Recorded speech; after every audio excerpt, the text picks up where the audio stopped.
Ang The 48 Laws of Power ni Robert Greene ay ang unang libro ng may akda at naging bestseller na may higit sa 1.2 milyong kopyang nabenta sa Estados Unidos. Ang pagtanggap sa libro ay kontrobersyal dahil sa matapang na paksa at estilo ng pagsusulat nito na hindi gusto ng iba. Pero marami ang naniniwala na ito ang nagiging dahilan kung bakit mas nakakaintriga ang libro. Ang libro ay nagtuturo tungkol sa mga tema at batas ng kapangyarihan gamit ang mga kwento ng mga tao na nag-aral at nakasakay sa laro ng kapangyarihan sa kasaysayan. Punong-puno ito ng mga halimbawa mula sa 3,000 taon ng kasaysayan kasama na ang sinaunang China, sinaunang Gresya at Italia noong Renaissance. Ang mga buhay ng mga tanyag na estratehista, estadista, manunulat, artista at manliligaw ay nagpapakita kung paano gumagana ang mga batas na ito at nagbibigay ng mas malalim na kaalaman tungkol sa kasaysayan ng tao. Maaari mong basahin ang 48 batas ng kapangyarihan sa iba't ibang paraan. Pwede mong basahin ito mula simula hanggang wakas para malaman ang tungkol sa kapangyarihan. Makakatulong ito sa iyo na pag-isipan ang iyong mga tagumpay at pagkakamali. Pati na rin ang paghahanda para sa hinaharap. Maaari mo ring tingnan ang libro kung may partikular kang issue. Madali itong hanapin dahil may talaan ng nilalaman na makikita mo agad. Bawat isa sa 48 kabanata ay may parehong ayos. Ikinuwento nito ang mga sikat na tao mula sa nakaraan at kasalukuyan na sumunod sa mga batas at kaya nilang nadagdagan ang kanilang kapangyarihan. Mayroon ding mga kwento ng mga tao na hindi sumunod at nagkaproblema. Ang mga paliwanag ng may akda at mga suhestyon para sa ibang paraan ng paggamit ng mga batas ay kasama rin at bawat kabanata ay nagtatapos sa isang makapangyarihang larawan na naglalarawan sa batas, na nagpapatunay na ang isang larawan ay mas mahalaga kaysa sa 1,000 salita. Bukod sa pagkatuto kung paano palakasin ang iyong kapangyarihan, marami kang matututunan tungkol sa kasaysayan. Paulit-ulit na lumalabas ang mga parehong tauhan sa libro na nagpapakita ng iba't ibang batas at tumutulong sa iyo na mas makilala ang mga kilalang tao na nabanggit sa mga aklat ng kasaysayan. Bakit ka dapat magbasa ng libro tungkol sa kapangyarihan? Ang kapangyarihan ay palaging nandyan. Sa mundo ngayon, kadalasang may mga bagay na mukhang maganda pero may mga emosyon na hindi nagbabago. Ang mga taong masyadong sumusunod sa mga patakaran ay maaaring magkaproblema sa mga hindi sumusunod. Mahalaga na malaman ang laro ng kapangyarihan. Mas mabuti na gamitin ito ng maayos kaysa itanggi ito. Ang pagmaster sa laro ng kapangyarihan ay nangangailangan ng ibang pananaw, tiyaga at maraming pagsasanay, mga bagay na hindi madaling matutunan. Ang The 48 Laws of Power ay dapat basahin ng sino mang gustong maging tunay na leader. Nakakatulong din ito sa mga nag-aaral na protektahan ang kanilang sarili laban sa mga laro ng kapangyarihan. Ang libro ay hindi lamang para sa mga nais magtagumpay sa mga larangan ng negosyo at politika, kundi pati na rin sa mga aspeto ng personal na buhay. Ang mga konsepto ng kapangyarihan na ipinapakita ni Greene ay maaari ring magamit sa mga relasyon, pagpapasya at iba pang aspeto ng araw-araw na buhay. Ang kasanayan sa paggamit ng mga batas na ito ay nagbibigay ng mas matibay na pundasyon sa pagiging handa sa mga hamon at pagkakataon na maaaring dumating sa hinaharap. Sa pamamagitan ng pag-unawa sa mga prinsipyo ng kapangyarihan, matututo kang kontrolin ang iyong mga aksyon at reaksyon sa iba't ibang sitwasyon na makakatulong sa iyong paglago, hindi lamang bilang isang tao, kundi bilang isang leader. Mahalaga ring isaisip na ang paggamit ng kapangyarihan ay hindi palaging nangangahulugang pagmumuni-muni sa mga posisyon ng dominance.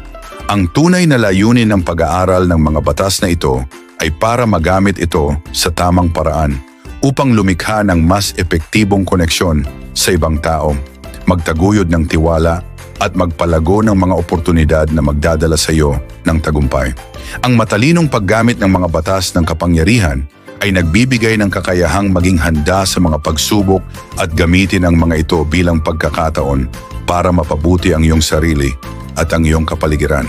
Sa dulo ng lahat, ang The 48 Laws of Power ay hindi lamang isang gabay para sa mga naglalayong magtagumpay sa labas, kundi pati na rin sa mga nais magtagumpay sa kanilang panloob na laban.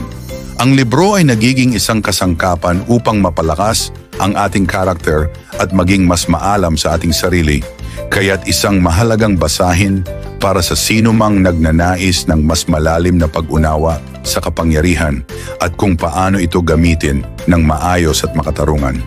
Bukod dito, ang mga aral mula sa The 48 Laws of Power ay maaari ding magbigay ng gabay sa mga modernong issue ng pamumuno at ugnayan sa mga social media at digital na mundo, kung saan ang kapangyarihan ay maaaring matamo sa mga bagong paraan at sitwasyon.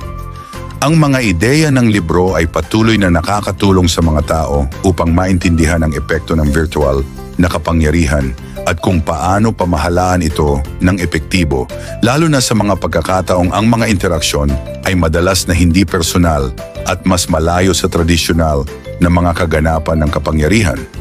Dagdag pa, isang mahalagang aspeto ng libro ay ang pagiging universal nito sa iba't ibang uri ng kultura at sitwasyon.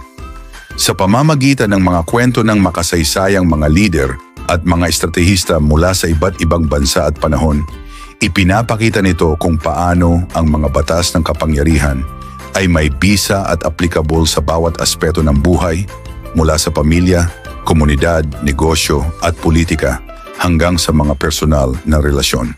Kaya hindi lamang ito isang aklat na nakatuon sa kapangyarihan sa mas mataas na antas, kundi isang gabay din para sa bawat individual na nais magtagumpay at magtamo ng mas matibay na posisyon sa kanyang pang-araw-araw na buhay.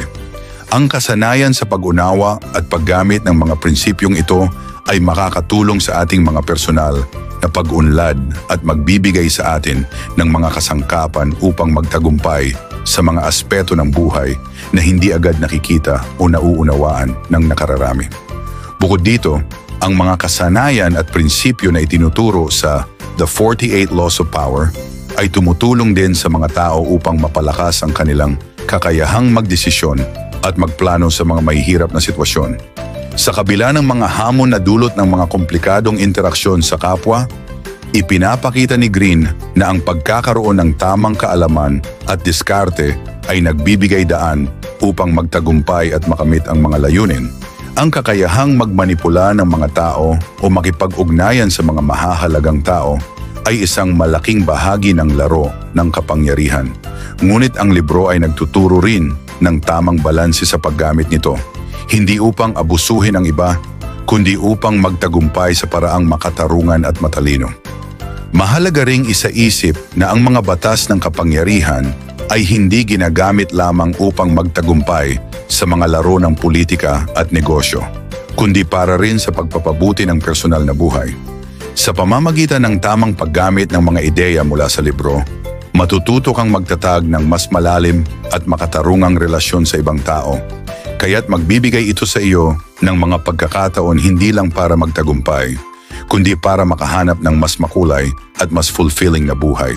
Ang paggamit ng mga aral mula sa The 48 Laws of Power ay nagiging isang kasangkapan hindi lamang para sa mga negosyante o politiko, kundi pati na rin sa mga ordinaryong tao na nais palaguin ang kanilang mga personal na relasyon at kapakanan.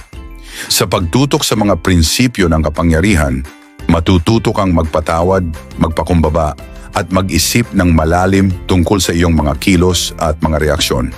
Ang mga prinsipyo ng kapangyarihan ay hindi nangangahulugang pagsupil o pagkontrol sa ibang tao, kundi higit na nauukol sa pagkakaroon ng awareness sa iyong mga galaw at kung paano ito makakaapekto sa iba, sa iyong paligid at sa iyong buhay.